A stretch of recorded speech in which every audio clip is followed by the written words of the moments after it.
ചക്രവാത ചുഴിയായി നിലനിന്നത് ന്യൂനമർദ്ദമായി രൂപം പ്രാപിച്ചിരിക്കുന്നു. മറ്റൊരു ന്യൂനമർദ്ദം വേട്ടയാടിക്കൊണ്ടിരിക്കുന്നു.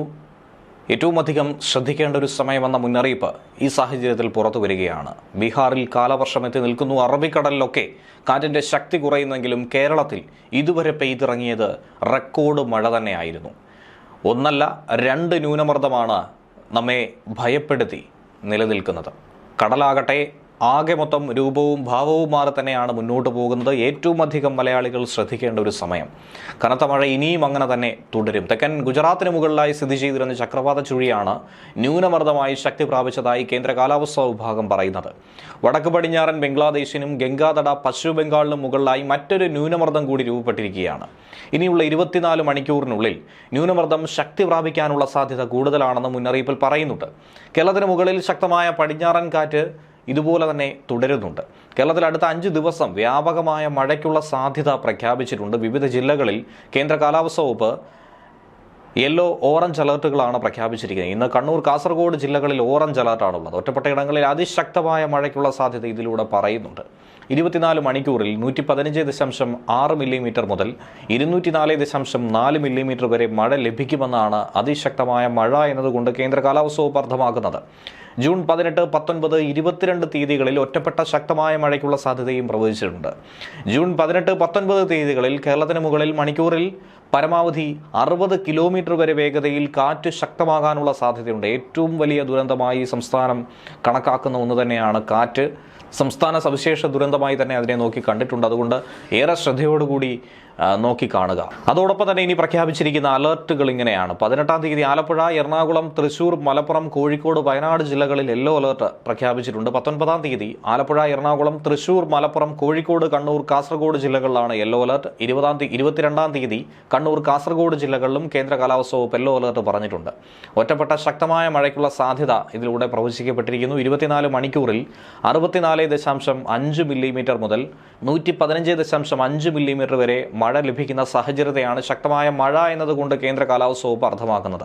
ഇടിമിന്നലോടുകൂടിയ മഴയാണ് ഇക്കൂട്ടത്തിൽ പ്രതീക്ഷിക്കുന്നത്. മെയ് 24-ാം തീയതി കേരളത്തിലെത്തിയ മൺസൂൺ രാജസ്ഥാൻ, മധ്യപ്രദേശ്, ഉത്തർപ്രദേശ്, ജാർഖണ്ഡ്, ബീഹാർ എന്നീ സംസ്ഥാനങ്ങളിലാണ് എത്തിച്ചേർന്നിരിക്കുന്നത്. ഇത്തവണ വളരെ നേരത്തെയാണ് കാലവർഷം കേരളത്തിൽ പെയ്തിറങ്ങിയത് എന്ന കാര്യത്തിൽ സംശയമില്ല. റെക്കോർഡ് മഴ ഇതിനോടകം തന്നെ നമുക്ക് ലഭ്യമായിട്ടുമുണ്ട്. മുൻ ദിവസങ്ങളെ അപേക്ഷിച്ച് അറബിക്കടലിൽ കാലവർഷക്കാറ്റിൻ്റെ ശക്തി കുറയുന്നുവെന്നൊരു റിപ്പോർട്ട് കൂടി ലഭ്യമാകുന്നുണ്ട്. ഇനിയുള്ള 3-4 ദിവസങ്ങളിലും കാലവർഷ മഴ ഇടവേളകളോടെ തുടരുമെന്നാണ് അറിയുന്നത്. ഗുജറാത്തിനും ബംഗ്ലാദേശിനും മുകളിലൂടെ ന്യൂനമർദ്ദങ്ങൾ ഇങ്ങനെ തുടരുന്നതും ഒരു വെല്ലുവിളി തന്നെയാണ്. കഴിഞ്ഞ ദിവസങ്ങളിൽ നിന്നും മഴയുടെ തീവ്രത കുറഞ്ഞെങ്കിൽ പോലും കാസർഗോഡ്, കണ്ണൂർ ജില്ലകളിൽ പ്രത്യേകിച്ചും മഴ സാധ്യത ഏറെ കൂടുതലാണെന്നാണ് കാലാവസ്ഥാ വിദഗ്ധർ പറയുന്നത്. ക്രമേണ ഇതിൻ്റെ കാഠിന്യം കുറയുമെന്നും വടക്കൻ ജില്ലകളിൽ മഴ പെയ്തുകൊണ്ടിരിക്കുമെന്നുമാണ് മുന്നറിയിപ്പുള്ളത്. മെയ് 24 മുതൽ ജൂൺ 18 വരെയുള്ള മഴക്കണക്കനുസരിച്ച് കേരളത്തിൽ 949.8 മില്ലിമീറ്റർ മഴയാണ് കിട്ടിയിരിക്കുന്നത്. ഏറ്റവും കൂടുതൽ മഴ കിട്ടിയിരിക്കുന്ന ജില്ല എന്ന് പറയുന്നത് കാസർഗോഡ് ജില്ലയാണ്. 1492.9 മില്ലിമീറ്റർ മഴ കിട്ടി. രണ്ടാം സ്ഥാനത്ത് നിൽക്കുന്നത് കണ്ണൂരും. 1363.1 മില്ലിമീറ്റർ മഴയാണ് ഇവിടെ പെയ്തിറങ്ങിയത്. അതുപോലെ തന്നെ മെയ് 24 മുതൽ ജൂൺ 18 വരെയുള്ള മഴക്കണക്ക് പുറത്തുവിട്ടിട്ടുണ്ട്. കാസർഗോഡ് 1492.9 മില്ലിമീറ്റർ, കണ്ണൂരിൽ 1363.1 മില്ലിമീറ്റർ, കോഴിക്കോട് 1242 മില്ലിമീറ്റർ, എറണാകുളത്ത് 1042, തൃശ്ശൂരിൽ 1022, മലപ്പുറത്ത് 933, ആലപ്പുഴയിൽ 856, ഇടുക്കിയിൽ 848, കോട്ടയത്ത് 838, വയനാട് 815.9, പത്തനംതിട്ടയിൽ 807, പാലക്കാട് 701.9, തിരുവനന്തപുരത്ത് 701.9, കൊല്ലം 603.8 മില്ലിമീറ്റർ എന്നിങ്ങനെയാണ് പെയ്തിറങ്ങിയ മഴയുടെ കണക്ക്. അതുപോലെ തന്നെ ഇനി പ്രതീക്ഷിക്കാവുന്ന ആഘാതങ്ങൾ അത് വളരെ വലുത് തന്നെയാണ്. പ്രധാന റോഡുകളിലെ വെള്ളക്കെട്ട്, വാഹനങ്ങളിലെ കാഴ്ചമങ്ങൽ എന്നിവയ്ക്കൊക്കെ തന്നെ സാധ്യത ഉള്ളതുകൊണ്ട് ഗതാഗതക്കുരുക്കും അപകടങ്ങളും ഒക്കെ തന്നെ സംഭവിക്കാം. ഏറെ ശ്രദ്ധയോടെ മുന്നോട്ട് നീങ്ങുക. താഴ്ന്ന പ്രദേശങ്ങളിലും നദീതീരങ്ങളിലും വെള്ളക്കെട്ട്, വെള്ളപ്പൊക്കം എന്നിവയ്ക്ക് സാധ്യതയുണ്ട്. മരങ്ങൾ കടപുഴകി വീണാൽ വൈദ്യുതി തടസ്സം, അപകടം എന്നിവയിലേക്കൊക്കെ തന്നെ നയിച്ചേക്കും. വീടുകൾക്കും കുടിലുകൾക്കും ഭാഗികമായി കേടുപാടുകൾ സംഭവിക്കാനുള്ള സാധ്യത, ഉരുൾപൊട്ടലിനും മണ്ണിടിച്ചിലിനുമുള്ള സാധ്യത, മഴ മനുഷ്യരെയും കന്നുകാലികളെയും ഒക്കെ തന്നെ പ്രതികൂലമായി ബാധിക്കാനും തീരപ്രദേശത്തെ സുരക്ഷിതമല്ല ഇഷ്ടമല്ലാത്ത ഘടനകൾക്ക് നാശനഷ്ടമുണ്ടാക്കാനും ഒക്കെ സാധ്യതയുണ്ട്.